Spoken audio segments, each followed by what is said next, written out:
Win a Pokemon tournament and get flown to Japan for the Pokemon World Championships. You gotta give it a shot, right? I'm okJLUV. This is Melbourne, South Bank, and we're on the way to the exhibition centre to register for the Pokemon Oceania International Contest? I don't know. OCIC, let's go. The Oceania International Championship is the biggest Pokemon tournament in Australia, split between 3 games: Pokemon Go, Pokemon VGC, Scarlet and Violet, and the Pokemon trading card game. I'm entering the TCG tournament, but if I want to make it to Japan, I'm gonna need to qualify, and to do that, I've got to earn championship points at tournaments like OCIC. This means battling it out in a 9-round best-of-3 format in day 1, a 10-hour skill and endurance test in the Swiss format, where winners play winners until a top 8 is established. Earn 6 wins and you progress to day 2, but if I fall short and earn 5 wins, I'll make top 128, securing 100 championship points and bringing me halfway to my Worlds invite. What up, brother? That's my good mate Joe from Brisbane, who's actually one of my first subscribers. He traveled all the way down to Melbourne to play, but mostly just to catch up, which is the best part of the event. Okay, here we are.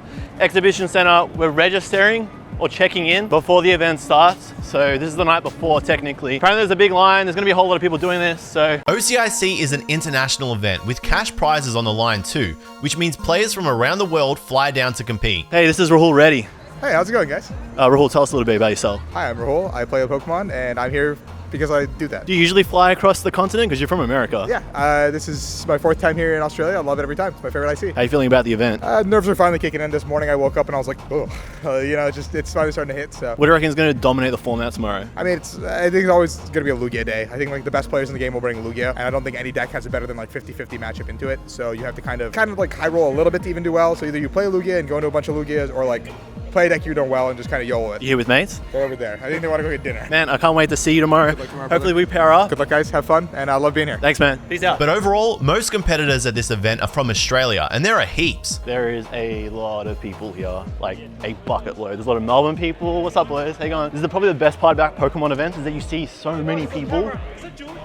It is? Oh my God, see? Like these guys, come here. Here's Brisbane 2022 Regional. Look, the whole gang. You see what I mean? Yes, it is. Do you want to trade signatures? Wait, introduce yourself first. I'm Tim. I won Brisbane Regionals, and thanks to you. I didn't really do anything. I was a punching bag. You were there though. Yeah? You were there. How do you feel about this event, man? A common emotion across Pokemon players that are taking the event really seriously is anxiety, stress, indecisiveness, anger, frustration, confusion. Mostly just I'm too employed for this. And worked all day, all week. Got tomorrow off at least. Are you still gonna have a good time? Yeah, no, beers. Tomorrow night? Yeah. Or day 2? Both. And that's why he won Brisbane. God, I love you. My go. I like dinosaurs. You can't even walk to the registration line without bumping into somebody that you know. Chris, introduce yourself. Hi, I'm Chris. I like dinosaurs. Chris actually features in an unreleased video from Melbourne Regionals. You've not made that yet. Look, it's in the hard drive. That's pretty funny. But Chris was an instrumental part of helping me, I guess, become a bit of the player that I am today. Yes. So, Best friends, yes. how do you feel about the event tomorrow? I really look forward to it. It should be fun. There's a lot of people, and I can't wait to win. Did you hear that? Wait, can you say that one more time? I can't wait to win. That's conviction. Okay, he's got the event locked up. What are you playing? Mew. Yeah, you can say that because I'm not going to leak the list. The video's not going to go up before the event starts. It is not going to go up. This is going to go up. So Mew VMAX is like a pretty dominant deck in the meta at the moment. Why do you always play it, Chris? I don't know how to play anything else. That's a good reason. Okay. Yeah. All right, we're going to run and go register, Chris. Have fun. Win. Love you. Thank you very much. You're just going to keep bumping into people you know. Come on. Come on, Sam. What do you mean? Come on. What are we doing? Tell us a little bit about who you are. My name is Samuel Seckman. I've been playing for a little bit, not too long. I've been collecting since Lost Origin. Favorite set, Ultra Garantina, top card. Don't at me. Met this awesome man a while ago at Kraken Games. First regionals or whatever this is. Is this your first big event? This is my first big event. Right. So very excited, very pumped. So how are the nerves? Getting there, yeah. getting there. It's a fun day, but it's also very stressful. Look, I'm here to learn and to have fun, but obviously everyone wants to win. I'm ready for it, so. I think you're going to do pretty good, man. You're a pretty solid player. You know your lines? I mean, look, I had my Mew deck, it was doing me well, but I think Lost Box Figure 8 requires the Raikou. It's going to come to top, I'm telling you. It's going to come top. That's what I'm playing. Hey, we're playing the same everyone's way. Going to be playing. Is this it? Yeah. And then we got a few more familiar faces. Who are you? Let's tell the people who you are. My name is Christian Zvani. I've been playing the Pokemon trading card game since 2018. So we've met over the internet, online, on Twitter. It's nice to finally put a face to the name and the profile picture, man. Yeah, it's nice to meet you too. The event is so fun because you just bump into so many people no matter where you go. And we haven't even got into the registration line and there's like 6 or 7 people. Like Angus and some of the other boys. Angus, give us a hello. Hello. Angus, a very solid player in Melbourne. He's going to do very well tomorrow. How are you feeling about the event? I'm feeling like I'm going to go 0-3 drop. Yeah, that's a vibe. That is a vibe. You're not going to go 2 drop. Well, I'll try not to, but if you hit me, you're probably having a good time. You won Melbourne Regionals at the start of last year, didn't you? I did win Melbourne Regionals in 2022 too. How was that? How did that feel? Was that like your first major win? That was my first major win. Before that, I had 3 top 8s at regionals, and I was the finalist in Perth 2020, losing to Henry. Very good player though, but He's a solid player. Very unfortunate, and it was just nice to finally get that win. I felt like it was coming, and to get my day 2 invite as well, I needed to get top 4 or better. Did you really? Yeah. That's actually huge. It's pretty crazy. Before the tournament, I think it was top 16, but then the person above me got top 16, so I had to beat Henry in top 8 to get my day 2 invite. That's clutch, man. Pretty awesome. You got that dog in you. Yeah, of course I do. So you're from Sydney. You've flown down for the Melbourne event. You've had pretty good success in Melbourne. So how do you feel tomorrow's going to go? It can go one of 2 ways. If I win my coin flips, I'm probably going 9-0. If I lose them all, I'm probably dropping. That's literally Pokemon in a nutshell. There's a big skill element, like a major skill element. But the way the current meta is, it feels like if you run to that Lugia matchup, whoever goes first kind of wins it. Yeah, unfortunately it's the way it is, but I think there's ways around it, and we might see some tomorrow. Have you got any Splice tomorrow? I think I got 1 or 2 cards Spice on Lugia list, but we might not be playing Lugia. Magician never tells you secrets. I don't want to know about it until I see it tomorrow. Of course. All right, I'll let you go, man. Thank you, as always. It's nice seeing you. It was awesome to meet you. And any final words? Hope I go first tomorrow. That's the story of the event. There's so man. many people here. Introduce yourself. Go for it. I'm Darcy, Pokemon player. Not very good, but he'd have fun. He's a very modest man. Jake Lazari, second year master, first year judge. How are you feeling about tomorrow? Win, flip, win, match, I think is the general consensus on the field. Yeah, he's not playing Lost Box. That's still win, flip. You get VIP first, you hit cram first. Yeah, but you get more shenanigans with Lost Box. Yeah, that's the coin flip. It's do I open comfy chorus VIP? That's about it, really. And can we get an introduction here? Hi, I'm Natalie. I've played Pokemon for way too long. You have a very decorated history with Pokemon. You've done very well at many different regionals in Australia and internationally. How are you feeling about tomorrow? I feel okay. That's like the most composed answer I've had all day. Everyone's either being like, I feel terrible, or I'm just going to drop and I hate myself. I mean, look, I have like 2 decks. I'm 50-50 between a safe deck and a risky deck. And I've just got to decide tonight. You're still in the middle of Worlds contention. You did pretty well at Brisbane. I watched that match. And you kind of sent someone home and then took points for yourself. Have you got big hopes for Worlds this year? I'm going to say about Brisbane that I offered my opponent the tie. He could have taken guaranteed points, but he said no. And it cost him. He bubbled at 33 and you moved up to 9. So for Worlds, I'm on 290, I think. So I have day 1. I had day 1 before the new points thing, but I'm looking for day 2. I want the free trip to Japan. I want the day 2 as well, because not having to go through day 1 is a huge advantage. He wants the money as well? Oh, yeah. Hell yeah. Jay, good to see you, man. And Natalie, good to see you as always. Are you a hugger or what? I'm a hugger. I'm a hugger too. Yes, I'm a hugger. So Natalie was talking about a free trip to Japan as well as day 2 of Worlds. But don't you have to play in day 1 first? Well, if you earn the most championship points in your region, you can progress straight to day 2 of the Worlds Championship and even get paid to travel there, which is why the stakes today are so high. I can feel I'm all sweaty and I'm getting stinky as well. Hey, big fella. How you going, buddy? You all registered? Is this the swag? Oh, wait, yeah. So you get swag at Pokemon events. This is Jose, by the way. Show us. Hello. How are you? A little hat. We get this awesome little deck box. Unroll it. That's pretty pog. And the promo. Hey, you get an Ultra Ball. Are you going to play that tomorrow? I think I'm going to give it to Annie. Oh, you're not playing Lugia? I do want to play Lugia. I'm trying to get the sauce out of everybody. Oh, yeah. It's either going to be Lugia or Vikavolt. Play Vika so I can slap you again. That's why I'm going Lugia. You're the reason. You're the reason. I'm like, nah, I don't want this. I don't want this. We're going to head in. All right, buddy. We'll see you guys tomorrow. Have a good night. That man Jose is a pillar of the Melbourne Pokemon community, just like this next dude. I cannot get to the registration because I just keep bumping into people. Big fella, introduce yourself. I'm Justin. I was the owner of Kraken Games Melbourne. I'm going to lose a lot of games tomorrow. Why is that? What are you playing tomorrow? Oh, wait, if you don't want to tell me. That's fine. I've gone back to Lugia because I think that Lost Box is a lot of thinking. Don't think I'll get through. Yeah, it's a lot of mental strain, that deck, isn't it? It is. It's a lot of hard work. We've got to make the right decisions, and I don't think I'm up for that. Yeah. So just be the better Lugia player. He's a very modest man. He's understated the importance of Kraken Games. This dude single-handedly brought the entire Melbourne playing community together last year. Making me blush. And he's helped forge so many connections in the community. If it wasn't for him, I wouldn't know how these people. So thank you, man. Justin, you're absolute bloody really legend. Appreciate that. No. That means a lot to me. That's why we did it. We're not just saying it because you're on camera. Like, that's exactly how I feel, man. So thank you for everything you've done. Really do. All together. I hope so. I really hope so.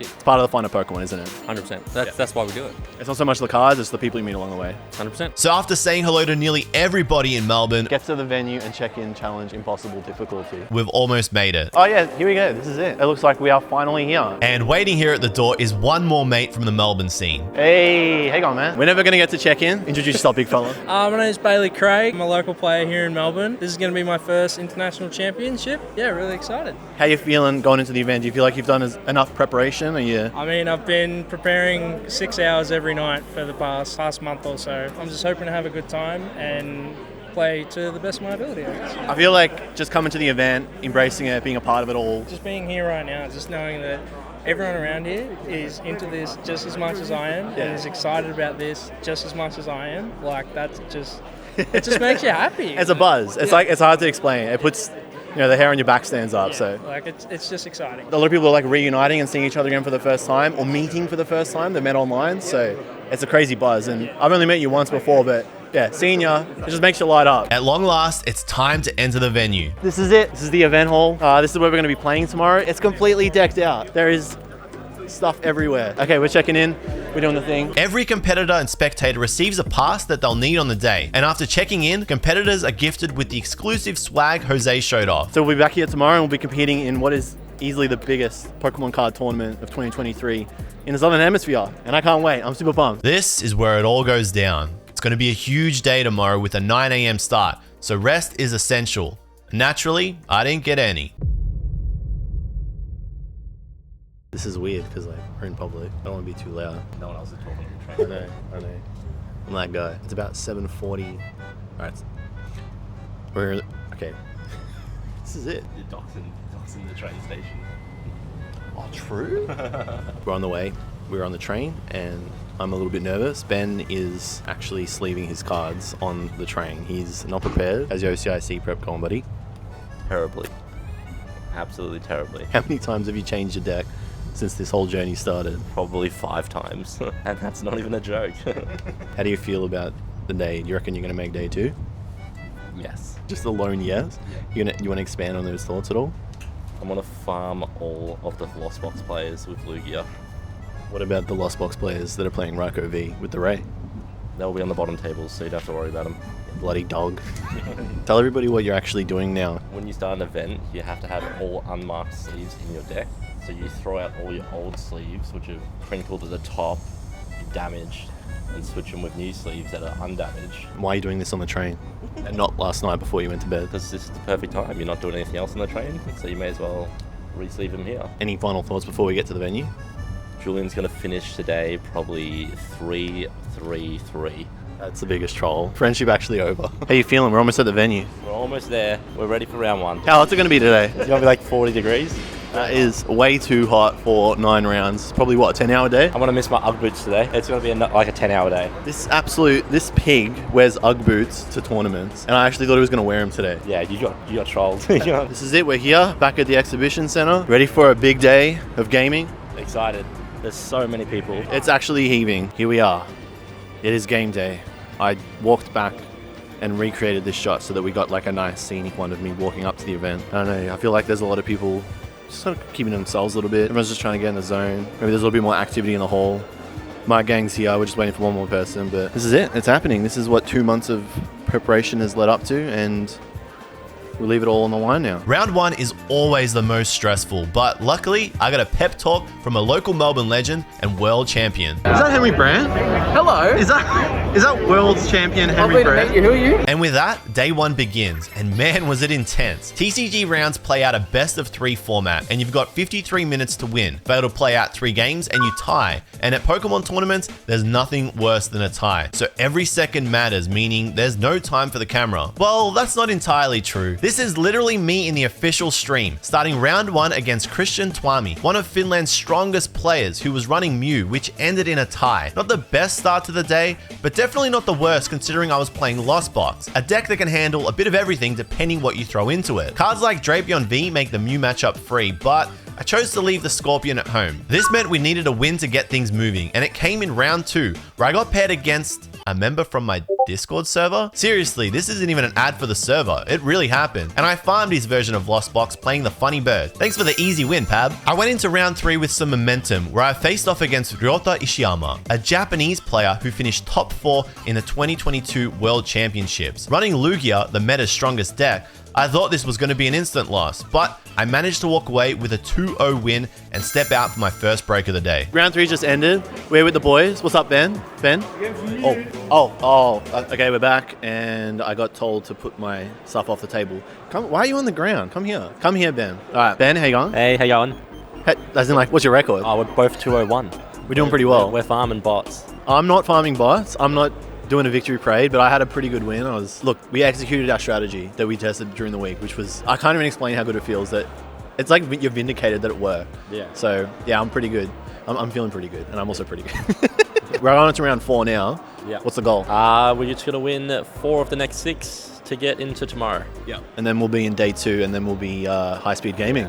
Yeah, that'll be a good time. Are you going to make it happen? I'm going to try. I think he's going to make it happen. Yeah. I have not yet to play Mew or Lugia. I've only played Meme. No Dunsparces out there? No Dunsparces anywhere. I don't think anyone's got it. So you're going to be farming. I'm farming all day. I'm playing Raikou V. I'm playing Raikou V with Sky Steelstone, which lets me take 3 prizes on a V-Star or V-Max. So it's really good against Lugia, and it tips the scale back towards me rather than being a 70-30. So here's my other mate, longtime friend Joe Guyman, all the way from Brisbane. Friend, he says. We are friends. Yeah. How you going today? I'm okay. I'm doing okay. Right now I'm 1-2, so not feeling great. I just lost to Mew, and I put a Drapion in my list. Okay, good. Skill issue?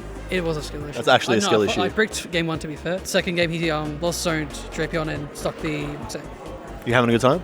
Yeah, actually it's not bad. Yeah. Better than Brizzy? Like when you get here, it's like, oh, already, yeah. The energy is just like, it's very high. Yeah, the energy is good, you know. I've never been to an IC, so it's cool seeing the stage. Yeah. It's good fun, yeah. So we're going to go back in the venue. We've got probably like 5 minutes till round 4 starts. But yeah, I'm trying not to film too much in between rounds unless I get a little bit of time. So back in there. Hope the rest of the testing boys are doing well. My next block started with a round 4 against Pedro Torres, one of Spain's best players. And after a long game 1, Pedro finally got the best of me in the mirror thanks to his inclusion of Roxanne. The Lost Box mirror is a bit like a game of chess, where falling behind just 1 turn can cost you. And this was easily my favorite round of the day, thanks to the incredible sportsmanship of Pedro. Round 5 was another Mew encounter, this time against Paige, an Aussie local. I took game 1 and sadly lost game 2, leading to another Mew tie. And at this point, I started to regret leaving Drapion at home. Even though Rayquaza can easily take care of the legendary, Paige's use of Lost City was too much to overcome. From here, I had to win the remaining 4 rounds to make day 2, and at least 3 to leave the event with championship points. Luckily, I play my best when it's make or break, so I cleared the Lost Box mirror in round 6 and 7, which meant I only needed 2 more wins. Okay, this is ridiculously crazy, and I'm just gonna, should I do this at the Pokemon thing? I don't know. No, I gotta go I gotta get water, and I gotta go to the bathroom. I'm 5-1-2. I just won my round 8. And all I need to do now is just win 1 more and I can push for day 2. But I think I've gotten 100 championship points. So yeah, shot for the clouds, shot for the sky. Yeah, aim for the sky. That's what I'm looking for. Aim for the sky. And I've landed on the clouds, but I want to win this next one. I really want to go to day 2. So I'll keep you updated because my round just ended fully at time and I'm gonna get some water. I'll be back. I'm back after my little potty break and I'm here with Perilius Melbourne. Perry, how you going? Very, very well, mate. How are you doing? I'm buzzing. I'm 5-1-2. Yeah. I think I've just lost points. Why? I don't know, that's what everyone says. Mate, you are, out of the whole group and everything, you've been the most manic about everything. Yeah. Yet you're the only one who's in contention for day 2 at the moment, which is incredibly amazing. This is Thank your you. what? This is your 3rd or 4th event now? 3rd event. 3rd event. Look at that. 3rd event and he's in contention for day 2. And How are you going? I'm going 3-4-1. I've literally had every game I played today has been amazing. I'm doing better than I did last time, and that's been my personal goal. But I can't stand up to you guys. You put so much more time into than me, and you know what? It shows. Absolutely shows in the way that you've been playing your games today, man. Can I have a hug? Of course you can. Proud of you, man. Very proud of you, man. I'm so pumped. Okay, I'm gonna head in because we're gonna get pairings in a second, but that's it. Yeah, I'm Good gonna luck. win. Have fun. And Remember. I'm gonna win, and we're gonna get beers. We are. We're gonna get Looking forward to it. Thank you, man. Easy. All right, cool.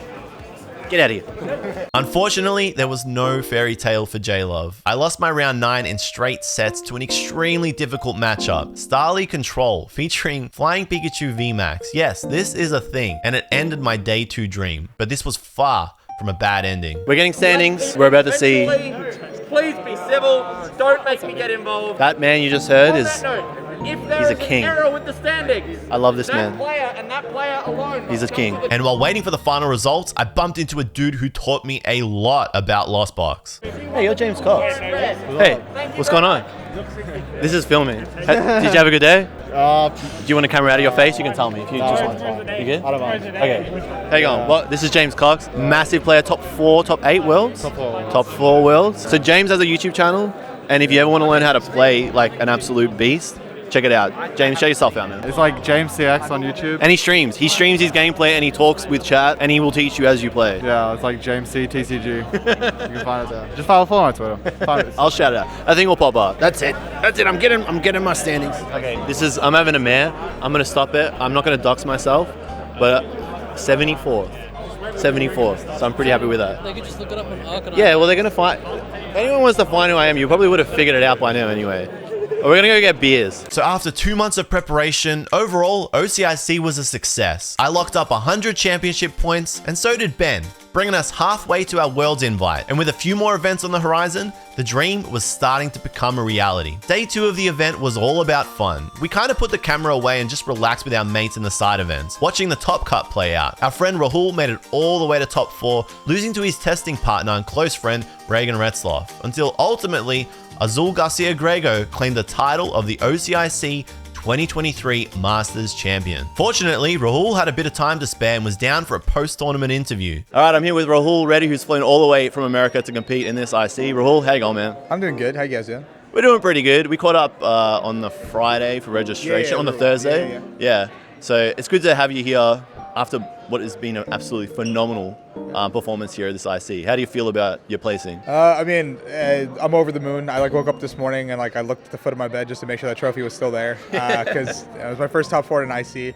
That's something that everyone wants, but only 4 people get it per IC, which is ridiculous, right? Obviously, I would have liked to make the finals, but it is what it is. Got pretty close, but I'll get them again. Tell me a little bit about your deck, because you ran with Reggie's. A few people that I've played with down here, and a lot of people online say Reggie's isn't really a tournament winning deck. It's a good deck to get points. But I think with your placement, you kind of proved that wrong. You had a pretty good run. Yep. Maybe not everything went your way exactly in that final top 4, but tell me why Reggie's. The theory is that I think Reggie's and Lugia have the 2 best matchups spread across the board, but Reggie's does have those cards that it immediately loses to sometimes, whereas Lugia doesn't really, have that. Nothing really just beats it. But Reggie's is a really good matchup in Lugia, in my opinion. If the Reggie's player is good, there's a lot of nuance to it. I won't get too deep into it, but if the Reggie's player is good, they can kind of balance out what they want to do and win or lose games based on the back of that. I opted to play it because it's been the deck that's been doing well for me. I think there's a lot of small plays and things you can do to just accelerate your game plan and play better. And that's why Reggie's is just a good deck because of that, but people don't do the small stuff correctly. For new players that come into the scene, something I kind of battled with a little bit when I started playing last year in May. You look at what are the meta or tier 1, tier 2 decks, and you feel like you kind of have to play one or the other, otherwise you won't perform well, you won't do well at League Nights or if you come to a regional. So Reggie's, I'm kind of glad that you did so well with it because it proves that wrong. For new players that are coming in and trying to pick a deck to play with, what kind of advice do you have for them? Because it's something that kind of gets overlooked a little bit when people talk about pro play and top 8 placements. What about people that are just trying to be competitive but aren't exactly shooting to win the event? I think pick a deck that you like to start. It doesn't matter if it's the best deck in the format. It doesn't matter if it's your pet deck. If your goal is to have fun and just kind of learn the game, pick a deck that you think you can learn and stick with for a little bit, because if you keep switching here on and off, you're not going to pick up the fundamentals of the deck or the game very well, because there is a lot of stuff that you need to pick up and accelerate your learning curve. And if you don't really do that early, you're put in a position where you just don't learn properly and you keep thinking it's going to be unlucky or things are going wrong a lot of the time. But there's nuance to everything. So if you can kind of pick up a deck, get to a certain point with it, and then feel comfortable enough to bring it to a tournament, then your comfort and confidence will kind of go a long way compared to what anything else can do. Might be a little bit personal because I know you're a competitive guy, but the top 4 finish, can you sort of verbalize, try and explain to people how big of an achievement that is? Because while you didn't win the event, it's huge. Does it still feel like enough for you, or are you still hungry for the main thing? I think it hasn't fully set in for me. I'm obviously very happy with the finish, but I still feel like I left a little bit on the table at the current moment. But I think give it a week, give it 2 weeks, I'll be happy, because a top 4 is the guy who gets the trophy usually goes down in the record books. Obviously, no one really remembers anyone besides first a lot of the time. Yeah. But when you look at achievements, when people start talking about it, your top 4 start racking up, your top 8 start racking up, all that stuff gets accounted for in those placements. Like I said, I think there's only been 18 or 19 internationals that have happened so far. And that means there's only, let me do some quick math, 76 people that have earned an international trophy. And we've had multiple people make that placement multiple times, so that number goes down significantly. So if you think about that in the grand scale of things, I'm in like the top 0.0000 like 1% of players. And that is absolutely massive. Your favorite part of the Australian tournaments? I like the weather here when I come down here. I like the people. They're all really friendly. I don't know. Like I feel like it's one of those places where I could live and like just get on with everybody. Like it's one of those where I can just fit right in. It feels very friendly and loving. Good community. So Rahul, thank you so much for your time, and congratulations on an absolutely phenomenal performance. And right as that wrapped up, two absolute legends appeared out of nowhere. So we just finished up with Rahul, and then two absolute legends from the Pokemon casting community here have just rocked up. I've got Ross Gilbert here on my left, the voice of PTCG Radio. Can you hit us with the intro, please? Good morning, or depending on when you're watching this, good afternoon, good evening, or good night. That's all you get for free. Okay. Speak to my agent, man. And on the right of me, I've got Chip Richey here, an absolutely phenomenal caster, and the co-host of the Uncommon Energy podcast. I got that right. How you going, man? I'm doing good. Yeah, it's great to be down here in Australia. I've never been to the country before. It's beautiful. Love the weather. Love the vibes. It's it's been a great time. Great tournament as well. So it's been a blast to have you guys here. It's really cool to see people that you watch on stream. You know, people that you feel like you might not see unless you go to international, and then they come here. I was pleasantly surprised to see both of you come down. So how did you feel about the level of skill here? Because we've had a lot of international players come down. And for me, that was like a surprise because I'm used to playing with the Australian base. What do you think of the turnout here? I guess I'll go with Ross first, of players. Crazy high. Like the skill level here is huge. There's a lot of Australian players, and I'm not familiar enough with the community as a whole to really judge that. But what I can tell you is we know there's half a dozen Australian players that are like next level. Your Natalie Miller, your Christian Hasbani, your Henry Brand, world champion and all that. But then people don't come to Australia on a whim to play a silly deck. So the North Americans that come down, the Europeans that come down, they are like the best ones in the world, most of them at least. It's just, the average player here I think is probably better than your average player at another tournament. Yeah, we kind of have like a high concentration of highly skilled players, and so when you go to like a local night, you play against them and you feel like you're advancing, like you're accelerating, you're closing that skill gap between them. But then you come to a tournament like this and you're fighting against like world-class players. How do you think the Aussies fared in totality? Overall, pretty good. Guys missed out on top 8, unfortunately, but I think there's like 3 in top 16, right? So several people who were just like right there, super close. I know Mia lost the winning into Azul. I think if she had won, Azul ends up winning the tournament, right? So who knows what happens there, right? Yeah. But yeah, it's great to see the Australian community, and I've said on stream all weekend that I think this is the hardest international of them all, just because of, like you mentioned, the concentration of skill. The only players, like obviously there's great Australian players, and then you've got the average local player base, right? But then you consider the people who are coming to this event from outside of the country. It's a smaller tournament, but the only people who are coming are the people who have travel awards and stipends to the event, and the people who have travel awards and stipends are usually pretty dang good at the game, right? Yeah, exactly. So we're heading out of this standard rotation. This is at the end of the Sword and Shield block, and we're going to be moving into Scarlet Violet in a month's time. How do you think the format's going to shift moving into the EUIC? An EUIC is going to be huge. I said this on the stream, right? 3 reasons the EUIC is going to be huge. First post-rotation tournament, first Scarlet and Violet tournament, I can just take a train there. Yeah. Like for those reasons, it's going to be an amazing tournament. Yeah. But it's going to be interesting because there are some decks like Lugia that probably aren't going to fare as well post-rotation. But Lost Box is still going to be nuts. And then you add in stuff like Miraidon looks absolutely ridiculous. Gardevoir looks absolutely ridiculous. And it's going to be really interesting. And it's going to be one of those where everyone's going to look at Japan and be like, I have looked at Japan's format and I know everything. Yeah. And then we're going to get to EUIC and it's going to turn out that actually, no, you really don't. A lot of podcasts and a lot of pro players talk about high-level play. It's kind of hard to bridge that gap for a lot of newer players or like those intermediate level players. So moving into this new format, what kind of advice do you have for players that are trying to take the next step in this new block? Because it's a bit like a fresh slate. Yeah, so I think a lot of the skill gap for the top level player just comes with experience. They've played dozens of regional championships, and if you're someone who's showing up to your first or second, they're just going to naturally have been in more of these unique positions where, time becomes a factor, or like, these random judge calls, like all these minor things that don't really get talked about as much, but they're all part of like making a deep tournament run. These are all things that are going to come up at some point. So, the best advice I could give someone, like in order to bridge that gap, is just really play a lot. Play a ton, as much as you can. They say it takes like 10,000 hours to master something, right? It probably takes takes even longer for the Pokemon TCG. This game is really difficult. There are so many intricate decisions that go on every single turn, especially, you know, I mean, certain decks are different than others, obviously, but yeah, just play as much as you can is really the best advice I can give someone. There are a lot of difficult decks in the format. One of them is Lost Box, and a lot of people actually said to me like, oh, it's not a deck that you should take to an IC, like you're gonna have to play it all day, the mental fatigue.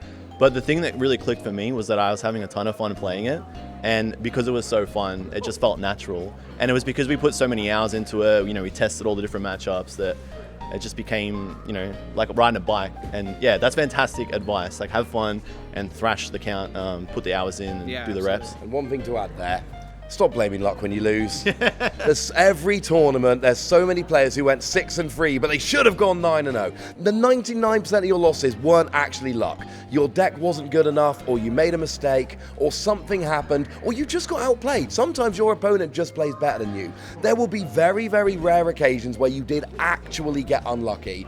Most of the time, there's something that you could have done either in preparation, or testing, or deck building, or just playing in the game that you could have done better. And if you blame luck, you will never get better at the game.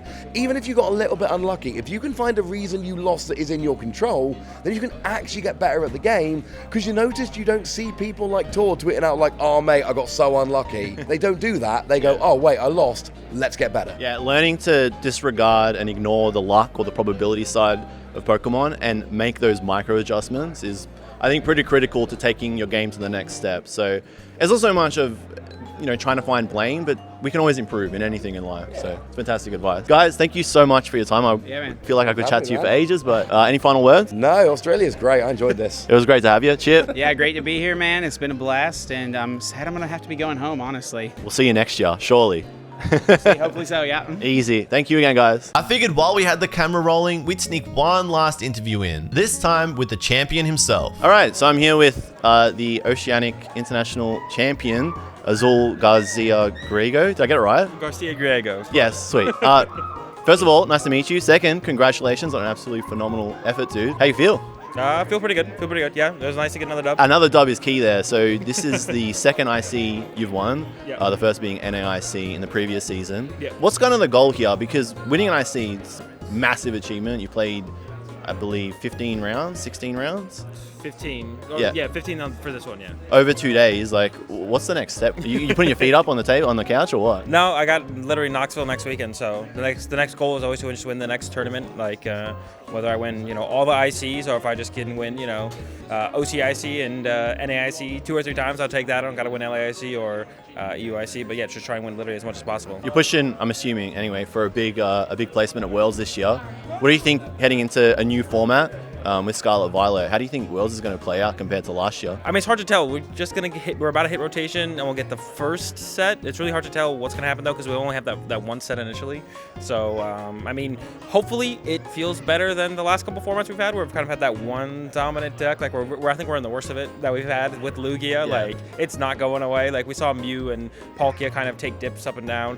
But yeah, Lugia's until we hit rotation, but it's coming up soon. So I'm excited for it. I think it's going to be a lot more creativity and a lot of shifting in decks once, you know, rotation hits, and then we start to get the new EX sets after that. The deck you played to win this competition, it was a Lost Box deck. You had like water attackers then with the Greninja, the Dragonite, the Choice Belt. I don't think you played the Raikou V, but you had the Zeraora. Why'd you land on this version of Lost Box? Lost Box, I feel like, is a deck where you can try and find the best attackers for Lost Box and then kind of run it, and this is what the kind of conclusion we came to. The biggest cut from the deck, I think, was the Kyogre. No Kyogre in the list. Yeah, no Raikou V. Raikou V would have been pretty nice, to be honest. Even despite the Zeraora, it would have still been nice to have the Raikou V, like a secondary lightning attacker. I even think like maybe 2 Zeraoras, but probably having, because you already have the Sky Seal Stone, putting a Raikou in there would have been nice. And possibly after this event, you can maybe like cut the Dragonite, because it's really there for Arctura and the Goodra matchup, but neither of those decks are very good. So if they keep going down, trending down like they should, then I could see like cutting that to add the Raikou or something. But yeah, it's just like whatever kind of feels best in the meta. And for the longest time, I kind of felt like Kyogre, and the only thing me and my group really did was switch the lightning attack. We went from Raikou to Zekrom to Zeraora. Now back on Zeraora, but there's no Kyogre, but you know, you got the other stuff in there. So yeah, it's just kind of like what feels best for what is most popular in the meta. There's one card that you mentioned there, the Sky Seal Stone. For new players or people that are just getting into the game, usually when a new set comes out, like Silver Tempest or Lost Origin before that, and most recently Crown Zenith, new cards come out, so the meta kind of shifts before we head into a new tournament. Now, Crown Zenith only had about 3 kind of relevant cards, Radiant Turnus, there was the Retaliate, Zamazenta, and Sky Seal Stone. Now, Sky Seal Stone lets you take an extra prize if you knock out a V-Star or a V-Max on a V Pokemon that the seal is attached to. Because it kind of felt a little bit cheesy, I know there's a lot of people that kind of wrote that card off. So when you saw that card revealed, did it kind of sing to you a little bit, or did you kind of put it away until later on in your testing for the event? I thought there was maybe potential for it to be pretty powerful and kind of set up some kind of like checkmate deck where you kind of just out-tempoed your opponent constantly with it. And I think that's what we kind of saw from Pedro's list. Pedro also got top 8. Yep. That's kind of what Pedro, because like it definitely, the Raikou V is pretty essential for the tempo with the in the Lugia matchup, especially for Pedro's list specifically. But like with it on Drapion up against Mew is obviously insane, and then on the Dragonite up against Arceus Duraludon or Goodra, it's also pretty insane as well. So I think in specific scenarios like that, it can be very strong. I think there's still potential, especially maybe even going into rotation for like some kind of EX decks to actually take advantage of that to combat against the V-Stars and V-Maxes, you know, running some of their own V Pokemon to try and abuse it. Yeah. I could see that happening. So I think the card's very good. It just, you know, it always just kind of depends on the meta for some cards. Like Lugia is obviously just broken with Archeops. It doesn't matter what else is good. Yeah. But for Sky Seal Stone, it's going to depend on what attackers you have to go with it and what else is good in the meta. So I think even after rotation, when we get the X's, it could still see playing. Yeah, I think, going into it, I always thought it was like a strong card. It's just like, how good is it? For new players, or people that are just picking up the game for the first time, one of the first things that they do is look at lists online. So a lot of people are going to look at your list and probably take it to their league night this week. How do you take the step from a player that plays like a net list, which is what we call them, to someone who's able to identify cards like Sky Seal or any other card that comes out in a new set? What advice do you have for those players to sort of start identifying those cards? The best deck builders are also the best players, right? Yeah. There's kind of this kind of thing out there in the Pokemon TCG community where I feel like some people are like, there's really good deck builders, and there's really good players, and sometimes there's really good players and really good deck builders, but really the best deck builders are also the best players. You know, sometimes you have players that are not as strong in their play, do really well in tournaments, and sometimes you have players who are really strong in deck building but not strong in play, do really well based on the deck they built, but overall it kind of all comes together at the same time. But I think it's really hard to understand deck building until you are a very good player. So I think net decking is one of the most powerful tools that you know, anyone can utilize to get better at the game and just really focus on your play and making minimal mistakes. And as you just get better at the game, you'll start to understand how cards and counts of cards interact in scenarios and why you should change cards or try out different cards as you just get better at the game. What was your favorite part of the Australian competition? Any standout, any takeaway from the event? I mean, just winning. That's got to be it. Yeah, I think playing against Reagan in the finals was pretty cool. I played against Reagan 3 times this season. We played at LAIC, and then we played at Orlando most recently. So I'm up 2-0-1 on him. We tied at LAIC. I'm excited to play against Reagan some more in the future. So many Americans doing well was pretty cool as well. Like you Australians kind of dropped the ball a little bit. We did. We're a little bit disappointed in that. Yeah, definitely a little bit. I mean, you guys have some really strong players for sure. And yeah, you guys need to get an IC win eventually. You guys got to pull it together somehow. We're going to do it in NA. We're going to come up there, man. Hey, man, I mean, that's fine. You guys just got to get one on the board. I know, we do. Do you have any, like, recommendations of like Twitch streams or maybe like podcasts that people could listen to start learning how to play the game? Yeah, I mean, I definitely recommend checking out my stuff. I'm AzulGG on YouTube, Twitch, and I do a podcast with Trainer Chip, who's one of the frequent commentators of the Pokemon TCG events, Uncommon Energy podcast. You can find it searching that up. Yeah, check me out and check me and Chip out on that, and then me on just AzulGG on YouTube and Twitch. I'm sure you can learn a lot from somebody who just won an IC. Azul, thank you so much for your time today. Appreciate it. Thank you, man. Bring it in. Of course. And that is how I whiffed day 2 at OCIC, which means I'll see you guys in a few weeks in London for EUIC.